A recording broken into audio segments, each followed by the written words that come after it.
But it is not. It is here in person. Ross Dellenger on day one is slamming Red Bull. He is sure to have arthritis in the future as he sits there working, working that phone. What's up, my man? Always. Good to see you. Good to be here. Good to be here. A lot better than last year, right? Where we were just home. I don't remember what I was doing this time last year, but probably cooped up in my DC apartment, my 550 square foot DC apartment, which this is better. That's cozy. Cozy. We moved a few months ago into a bigger place, thankfully. But we were in for most of the pandemic, we were in the Nook, you know. Is it possible? Well, I won't say is it possible. Do you still enjoy your job? Most of it. He had to pause. Well, I do. Okay, let me give some context to what I'm asking. I think you're really, really talented. I think you do a great job as a reporter and somebody who digs and has got good sourcing and all those things. But I'm assuming if you rewind to when you were 15 or 16 or 18 or whatever and decided that you wanted to be a sports writer, you thought you were going to be covering sports, not pandemics and congressional hearings and all of those things. Well, yeah, that's true. I tell you what, though, I have gotten it. I've gotten almost used to it. It's been over a year now, and Brian always asks me about, when are we going to start talking to you about football. When I was at Big 12 Media Day, I was on a radio spot, and they started asking me about football, like quarterbacks and stuff. And I'm gonna be honest. I didn't know what they were talking about. I was like, who? Wait, who is Spencer Rattler? Wait, like what team? My focus has so been a year and a half, even through last season. Outside of the upper echelon teams, my focus has been on all these issues, and I've started to kind of embrace it. And I'm okay, I guess. I need to start diving into Phil Steele's magazine because I've almost separated myself probably too much from the actual football and players. I mean, I would have spent all of this spring and summer going around visiting teams, interviewing players and coaches, new coaches, writing those stories, writing the stories that I used to love to write, and instead I was tracking NIL news and college football playoff stuff. But part of me likes the chase of doing that in tracking the biggest stories in college football that are not on the field. I've just kind of has it made you a better writer? A better reporter. Yeah, a better reporter for sure. You can't rely on going to stats and going to the SIT to get an interview with a player and shooting around with a coach. The level of people you're talking to is a little higher, and so you need those connections and your administrators and commissioners and NCAA people, and so it's helped me honestly. And I kind of hate to say it, but the COVID year, because it felt like I was one of the only college football people chasing a lot of COVID stuff. That all of that stuff was coming from the AD level and the commissioner level, and that my network up there has broadened significantly. And so if you ever go back to covering college football and you've got to do coaching searches or whatever else, yeah, your Rolodex is better. Right? Yeah, it is. And so that has happened from expansion or from the COVID to expansion to even NIL. All those things are done not on the player and coaches level, right? They're done above, and so my network there has broadened significantly, and it has made me be a better reporter. I took the SI job to write about players and coaches mostly and write features and all this stuff, but now the role college football, the business that it is, it's drifted into a national beat writer role where you're instead of a beat of a school chasing news, you're chasing news and issues on the national level, which I've just kind of adopted. So all these big stories, all these big issues you've covered, what is the biggest one that's changed college football in the last year? Well, I think... Please don't say COVID. Oh, well, I was about to say COVID is I don't know how much it's going to change, like the sport of football and like how it's run and everything. I mean, I think it's going to change the world more than anything, just the way we do things and stuff. I mean, we're going to have more Zooms than ever. Like, that's not going away. So, NIL is I think probably going to change football in college athletics more than anything. And as I wrote about today, all of these issues together, the Alston Supreme Court ruling, NIL, even playoff expansion, and obviously COVID, all of these issues together are creating a situation where, the NCAA is not as relevant as it used to be, in significant governance changes are on the way. But to get back to your question, the single most thing is NIL. I do believe that is going to probably change the sport more than anything. Visiting with Ross Dellenger from Sports Illustrated, SI.com. You can read the story he's referencing from this morning on that website. Greg Sankey is calculated. He doesn't, at least my experience is, he doesn't accidentally say things. And he can use a lot of words and not say anything if that's what he's trying to do. And that's, to me, what makes some of the quotes in the story that you had this morning so, narrative shifting. I don't know if that's the right way to describe it or not. He said some things that I've never heard him say or never heard him publicly intimate before. Why? I think the frustrations have reached a certain level for him. And I should say, the way that story came together involved a lot of the same issues we were just talking about. Why I was on the phone with him, 4 or 5 times the last few months. And it's probably been 3 or 4 one-on-one phone calls with him over COVID, over playoff expansion. And during every one of those phone calls, sometimes unprompted, he would talk about the NCAA.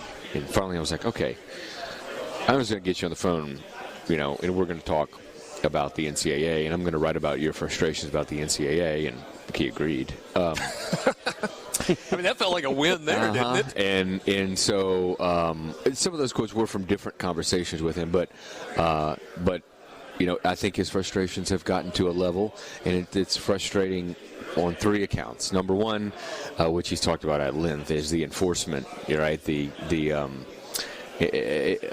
infractions, cases, and how they're dragging on so long. He mentioned it today. 5 years since the FBI stuff, and we still don't have cases resolved. So the infractions, number one, enforcement. The number 2 is the policy making on the governing side of it. 350 Division I schools.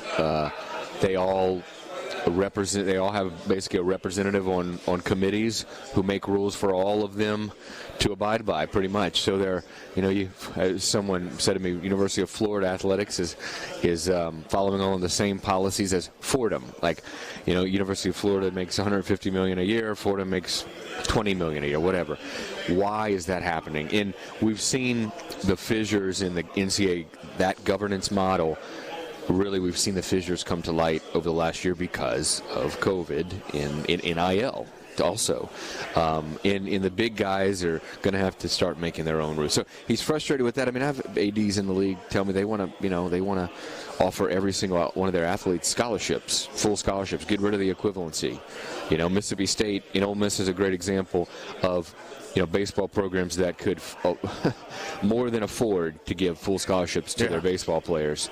It's things like that. The SEC in general could afford that, and they want to do that, and they can't do that a lot of times because they're under an umbrella, whether they're outvoted by some smaller schools. So that was number 2, and then I've lost my train of thought. I'm trying to think of the number 3 frustrating thing from him is policy decisions, NCAA enforcement, and maybe it was just the slow process of everything. That's what he's really been frustrated by. Just how slow that everything has been, whether it's policy making or enforcement. It's so slow. And one of the big, most, to me, stinging criticisms he said was, the Board of Governors has no transparency.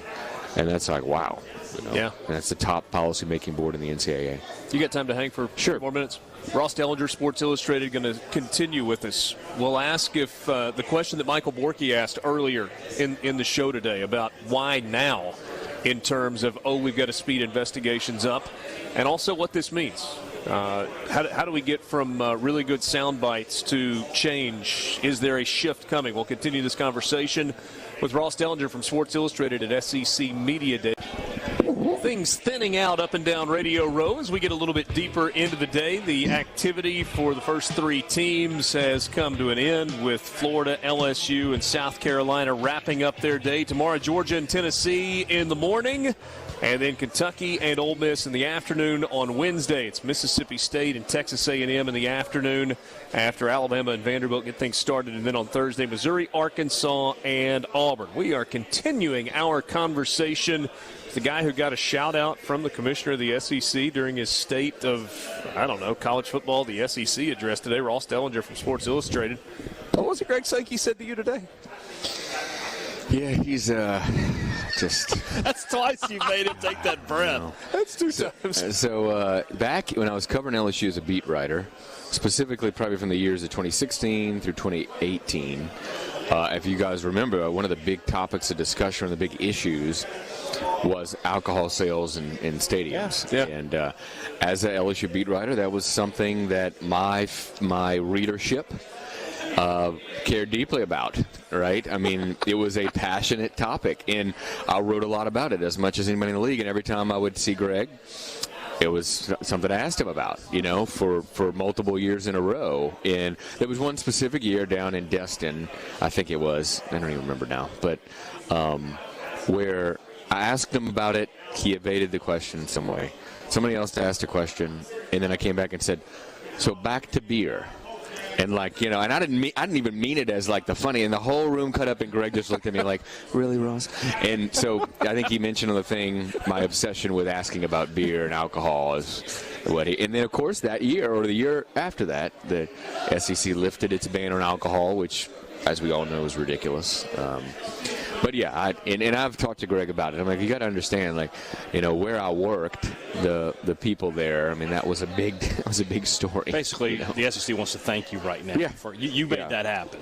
Yeah, that's right. There were a lot of people that wanted an Abita strawberry when they were at Whatever you get your hands on. Whatever you can get your hands on. So let's go back to the story we were talking about earlier today. What does this mean going forward? So we get to the point where Greg Sankey is willing to publicly say, we got to do things differently. I'm frustrated with the NCAA. They drag their feet. They take too long. The enforcement process doesn't work. And, oh, by the way, all of a sudden they don't know how to run championships. Yeah. So, but what does that mean going forward? Well, it means that there's going to be a change, and as Emmert mentioned last week, which has been coming for a while now, there's going to be a governance structure change where the conferences, specifically the Power 5, will have more legislative authority to create policy. In probably the bigger schools will, be creating rules maybe for themselves. I mean, I don't know that means they split off. If that's a big topic of discussion, or the Power 5 just splitting off. Well, if they split off, they have to create a whole new NCAA. They'd have, so I think there's a place for the NCAA, for everybody under the NCAA umbrella, for the NCAA to run championships, still have its enforcement, but the governance structure, which right now is a bunch of committees made up of 350 Division I schools. Maybe you have a separate committee for the Power 5, or they get more legislative powers to vote in more policies, things that they can afford. One of the things in that story, as an example I used, and it's been discussed among SEC football coaches, is the NFL has the audio chip in the helmet where the coach can call the play. The SEC wants that. They can afford that. They have the resources for it. Other people in the NCAA don't want that or can't afford that, and so it's prohibiting the SEC from doing that. And they've even discussed on a conference level doing it just in conference games. So it's little things like that, but specifics. The bigger thing is scholarships and offering more aid to athletes. So you think this is the route that gets SEC baseball to full scholarships? Yeah, I don't. I think there's 27 on a roster that you can offer aid to. I don't know that I ever see 27 full scholarships, but, maybe down the road. Instead of 11.7, you get to 18. Right, you get more, right? And then you have a situation, right, where you're having a championship tournament, and you've got, Ole Miss who's offering 18 full scholarships for their baseball team playing a team that's offering 11.7. And that doesn't seem fair. It's not fair. But there's some things now that happen that way, where you have schools that there's certainly, right, some MEAC, SWAC schools that do not offer full, don't even get to the scholarship limit. Yeah. And they compete in these championships too. So it's on equal footing right now. But I think the frustration now is the SEC's about to have so much money with this new TV deal that they want to pour the resources into the athletes and their aid and stop giving bonuses to coaches and constructing these crazy facilities and actually spend money on scholarships, specifically with sports that don't get their due, I guess. That's actually an interesting byproduct. Do you think some of the inflated coaches' salaries and the buyouts and whatever is a function of there's only so many places you can spend money? Absolutely. Yeah, it absolutely has been like that for a while. And by the way, when you're a not-for-profit, you don't need to have a whole big fat pile of money sitting in the bank. You don't. In a lot of places, a lot of schools found out they should have had more money sitting in the bank during COVID. But some did, like, their spot, LSU, Georgia's. There was some out west. I'm trying to think. I've had people say that Georgia was the school that was more prepared for this than they had any bigger other. Reserves. Yeah. They set aside money for whatever reason. They set aside money more. But you're right. A lot of schools didn't, and they just poured the money back into the facilities or coaching contracts or administrative this or that. Well, the SEC wants to give more educational aid to their athletes, and they'll need to restructure policies to allow for more scholarships. What's the story that right now we're not paying a lot of attention to that maybe next year is the big story at this point? He's not going to tell you because he wants to write it. Collective bargaining, athlete. Collective bargaining. I don't know that it's coming, and I would have never thought of that, but then you talk to some athletic directors specifically in this league, and it's pretty clear that is what they're bracing for in a lot of ways. They believe that's the end of this NIL stuff, is collective bargaining, is some kind of unionization with athletes and group licensing and all that. So, is there a scenario where that might actually end up better for the schools because they know it's going to cost X and not more than that?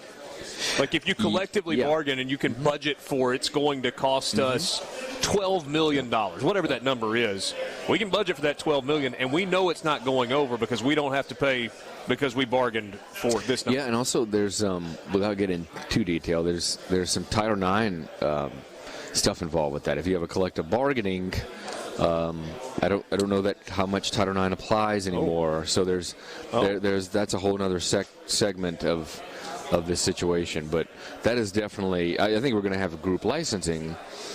We kind of already do, but soon with the video game and all that, jerseys, you've seen that. I mean, that's the immediate next step, but collective bargaining is in the future. Just shake off the video game like that's not the most important part. I know. Everybody wants to know about the video game. It's 2023, I believe. Yeah. Last thing, I want to go back to the Autonomy 5-ish powers where they kind of write their own legislation. There are a handful of schools that are not part of the Autonomy 5 that would desperately like to be. Do you think there is a scenario where some schools who are right on the edge and financially could do it would be given the opportunity to opt in to that particular group? And I'm thinking like a UCF, Houston, a Houston, a Cincinnati. Right. Yeah, for sure. And right now, the way the autonomy powers work is, there are just certain topics that the Power 5 can have, I guess, weighted voted where they can pass it. And though schools right now can choose to opt in to those things. Okay. So they can do that now. Problem is now the issues that they can have the autonomy over isn't as big as like scholarship, stuff and scholarship limitations, which is obviously a lot more money. And the big thing Greg has now griped about for a while is the whole COVID extra year stuff. The Santa wrote about it in that story. But seniors, if you were a senior during COVID, your financial aid for this coming year does not count against the team, but everybody else's does, and he wants everybody that was on the team during COVID not to count. Like everybody should get one free year? Well, everybody did get one free year, but he wants those years not to count against the scholarship limit, which obviously there's a lot of smaller schools, no way they can afford that. That's at some point you might have a lot of people on scholarship not counting, and so that's one of the issues. I mean, they just, the bottom line is they want to pour a lot more money into scholarships, I think, and a lot of smaller schools just can't afford to do that. But I think, I see what you're saying, and they could definitely opt into it, yeah. Yeah. Well, and maybe even like as an outlier, let's say a Southern Miss can't afford to do all of the things, but there's an opportunity for them to go to 18 baseball scholarships. Right. They might say, look, that's a spot where we want to take advantage of. Just and then kind of Title fascinating IX comes to see. into play there. But, yeah. Yep. It's complicated. Very much. Hey, really appreciate you spending problem. some time with us. Not a problem at all. Good to be on. We'll go to lunch one Dellenger day. from